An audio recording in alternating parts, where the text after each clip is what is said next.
Hey there, YouTube. I wanted to show you something pretty cool I've been working on, and it is using a PlayStation 2 to load ISOs off of a network share. Now, this isn't really anything new, but it is kind of a complicated process. So, if you want to follow what I've done here, just follow the link in the description, because this video isn't going to be going over it, because that would be like a 3-hour video with a lot of me fucking around. So instead, just look down below. You'll see here I turned on my PlayStation, and it boots directly into a program called OPL, or Open PS2 Loader. We'll give it a moment. There it is. Now, one of the things is I kind of had to cheat it because my PlayStation 2 is one of the last versions of the PlayStation 2 made. The 9000X series, and if you have an earlier model, you can just go on eBay and buy what's called a free McBoot memory card, and the PlayStation 2 will boot unsigned software off of the memory card. Now the 9000X series won't do that anymore. So what I had to do is get Swap Magic 3.8, and this will actually let me go into real quick why I wanted to do this in the first place. So this isn't so that I can pirate games, it's so that I can play games that I legitimately own, but the laser doesn't always work real well off of DVD-based games for my PlayStation 2. So I just have the CD version of Swap Magic in here, and that software, when it loads up on the PlayStation 2, will check a USB drive for unsigned software. And with that, I've made it boot into OPL. So if we just, let's do Star Wars Battlefront 2. This takes a little bit of time.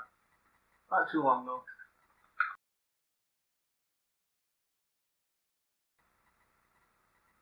There we are. Star Wars Battlefront 2 loading. Now, that series of flashing colors it's just kind of a test that OPL runs through so that you can see if there's anything wrong with your display. And that took longer than usual. I think it's also used to hide the loading. Alright. We'll just,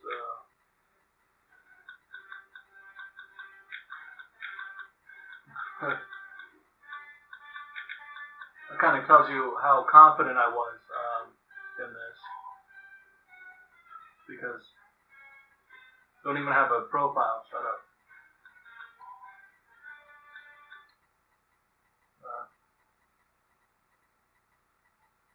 If you have a fast enough network, at least 100 megabits, because that's all the PS2, the latest version of the PS2s will support, loads about as quick as if you were running the game off a DVD. And I have noticed zero lag playing games like this. FMVs run smoothly. Your simulation days are over, Trooper. This is a real battle. And if you mess up, you'll really end up in a world of pain. Now get out there. Yeah, you can see there's like no lag. Activity has been reported in the vicinity of Checkpoint Alpha. Get there and secure the area. There's like zero lag. This probably wasn't actually a good test. Scouts have been detected in the area. Take them out before they can report our position.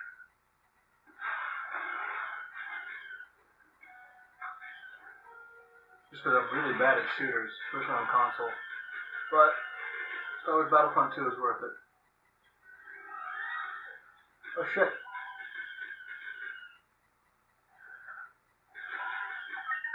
Nice work, Clone. Let's hope those scouts didn't get word back to their army. Now, finish off that damaged Hellfire droid using your thermal detonators. How do you use thermal detonator? Refresh ammo.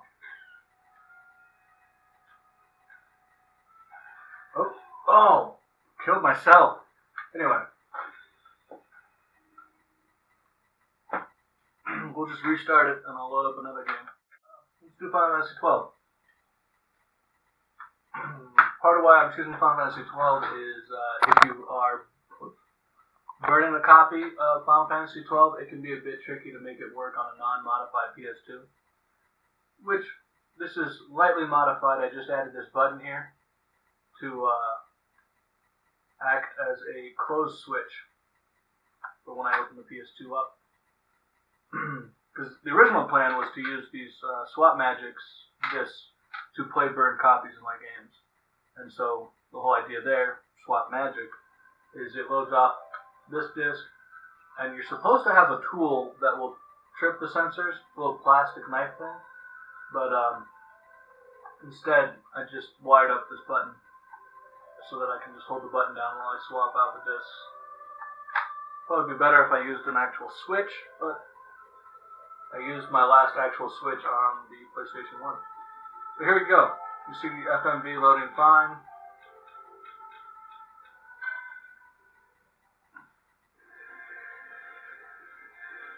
Works great. So, let me switch some cables out real quick and I'll show you something else I got working, which was PlayStation 1 ISOs being loaded off the network onto my PS2, which has an added advantage of you don't need a PlayStation 1 memory card to save your games. They get saved onto whatever your network storage you're using is. So, give me a sec here. Okay. Now, you might be asking yourself why I switched cables, and that is because the PlayStation 2 will not play PlayStation 1 games through component. It has to be composite or RGB. I forgot to change the setting. Get it back. So as I was saying, the PlayStation 2 won't play PlayStation 1 either discs or ISOs or anything like that over component cables. I don't know about other region PlayStation 2s, but the US ones will only play it over composite. So if you're looking for some kind of upscaled or just better version of, like to get a better picture, so far the PlayStation 3 is the best way to do that with PlayStation 1 games.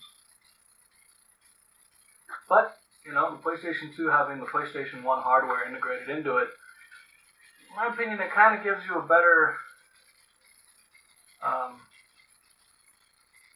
gives you like a more pure experience, I guess, which is kind of a weird thing to say when you're playing ISOs. But, whatever. And here you can see PlayStation 1 game Vagrant Story being loaded off of my desktop computer down here. Pretty cool. Now it's technically possible to load ISOs onto your USB drive and play them, but from my understanding, because the PlayStation 2 used USB 1.0, that really, you can really only do that with PlayStation 1 games. The loading will be too slow off of USB for PlayStation 2 games. That's an interesting flicker we had going there. So, on the opening cinematic. The music sounded like it froze there for a second.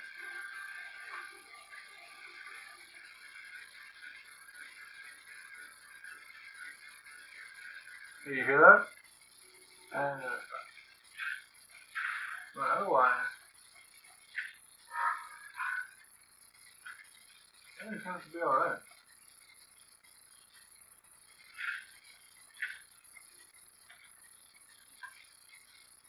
And just as a side note, if you've never played Vagrant Story, it is one of the best non-Final Fantasy RPGs that Square probably ever made. And it's kind of funny, I say non-Final Fantasy, but that was only true when it first came out. As soon as Final Fantasy 12 came out, Vagrant Story got tied into the world of Ivalice, which is where the tactics games happen, as well as Final Fantasy 12. So, anyway, there it is. If you're interested in doing this for yourself, setting up your PlayStation 2 to play PlayStation 2 and PlayStation 1 ISOs over the network, check in the description down below. Let me know what you think. Like, comment, subscribe. Over and out. Watch 6.